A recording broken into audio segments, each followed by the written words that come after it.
օր է այսօր ձեզ համար։ Այսօր երկրապահովն է, հարցի օգտվելով ես ուզում եմ շնորհավորեմ բոլոր երկրապահներին, դիրքերում կանգնած տղերքին, մեր բանակին, մեր ժողովրդին։ Այսօրը նաև խորհրդանշական Շուշիի ազատագրման օրն է։ Շուշիի օպերացիան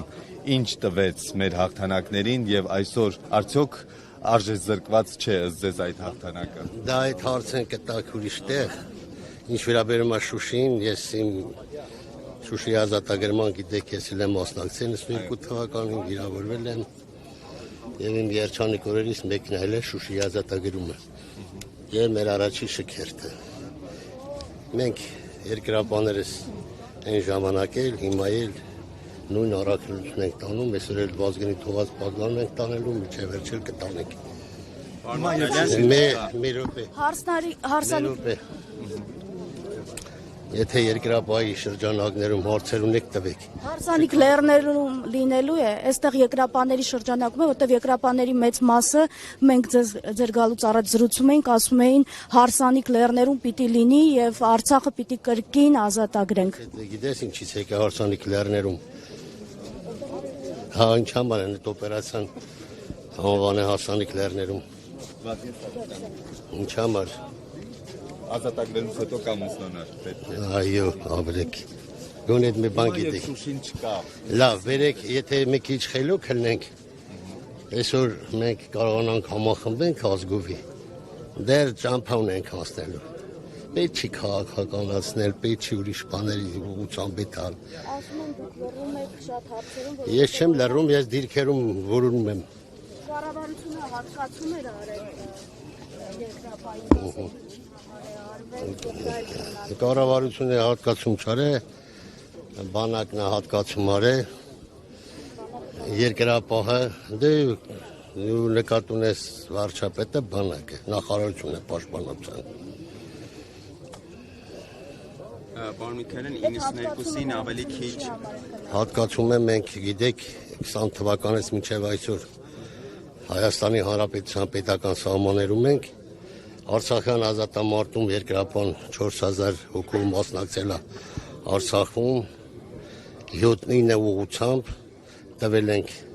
74 113 վիրավոր եւ մենք գիտեք այսօր պատանի երկրապահներ ենք որ երեխաներ ենք պատրաստում վաղը որ զինվոր դառնան դրա համար եւ մենք մինչեւ այսօր էլ շատ ու գիտեք որ այսօր երկրապահները շատ անձինք ծիրացել են, շատ սոցիալական խնդիրներ ունեն, շատ խնդիրներ ունեն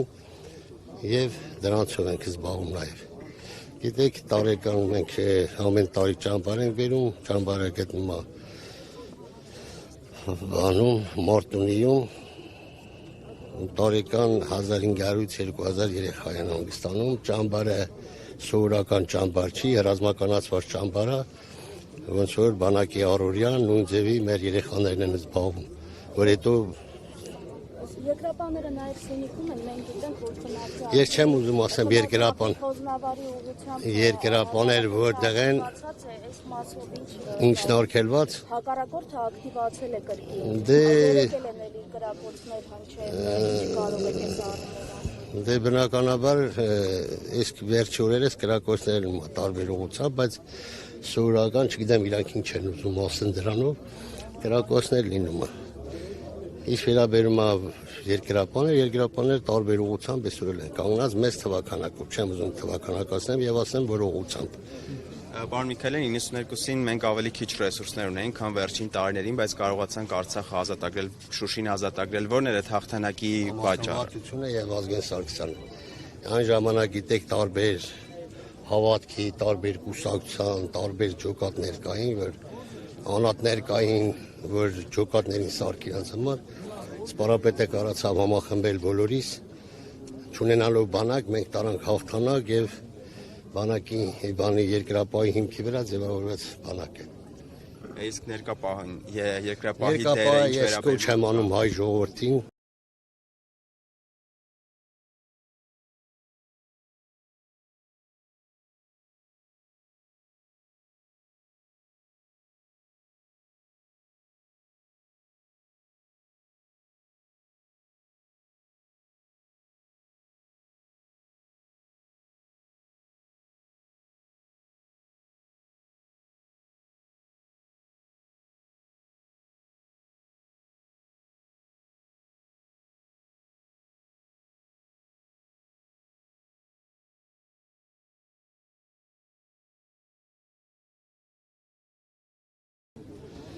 որ համախմբենք ժողովուրդ։ Այսօր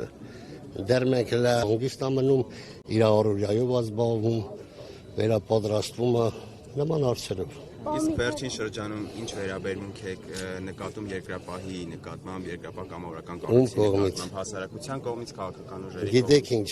ինչքան իշում Չերչիլն ասա, եթե ամեն մի հետևից խոսացողին ես ուշադրություն դարձնեմ, իմ գործ չեմ կարող։ Երկրապահն այսօր բանակ է, որը կանգնած է բանակի կազմում, բանակի հետ։ Ժամանակ է կգա, ես չեմ ուզում ապագորգոր բան ասեմ, այդ սա խոսացողները, որ ամեն մեկը այսօր դարձել է հայրենիքի հերոս, պաշտպան, բայց չգիտի մեր արևը որից են ու որտեղ է մտնում, իսկ երկրապահն կանգնած է, ես չեմ ուզում հետագայում երևա ժողովուրդը կհասկանա այս տարիների ընթացքում հետպատերազմյան ժամանակաշրջանում ինչ արել երկրապահն Հայաստանի Հանրապետության պետական սահմանների պաշտպանության։ Գրիգորյանի հետ կապված քննարկումները այս օրերին ակտիվացել են, որովհետև երրորդ նախագահը նաև խոսել էր Մանվել Գրիգորյանի վերաբերյալ։ Դուք ինչ կարող եք ասել։ Օրինակ դուք միջև հիմա հավատում եք, որ Մանվել Գրիգորյանը տուշոնկա ուտող էր։ Գրիգորյանը իմ արտական ընկերն է եղել, ուրիշ բաներ չեմ ասի, բլուզ դրան էլ երրորդ նախագահը որ խոսացել է, այսօր այն Մանվել Գրիգորյանի որ բռնին երրորդ նախագահի կուսակցական անդամ է, իրանից թող ճշտի։ Ինչի։ Դուք միջև հիմա ինչ եք կարծում։ Մանվել Գրիգորյանը տուշոնկա ուտող էր։ Ես այդ փաստերին չեմ ուզում անդրադառնամ, ես ձեզ ասացի։ Մանվել Գրիգորյան իմ արտական ընկերն է։ Պարոն Միքայելյան, Շուշին դժբախտ դժգույն է, թե ռազմավարական կարևոր հենակի։ Ասեն ուրիշ տեղ տարած։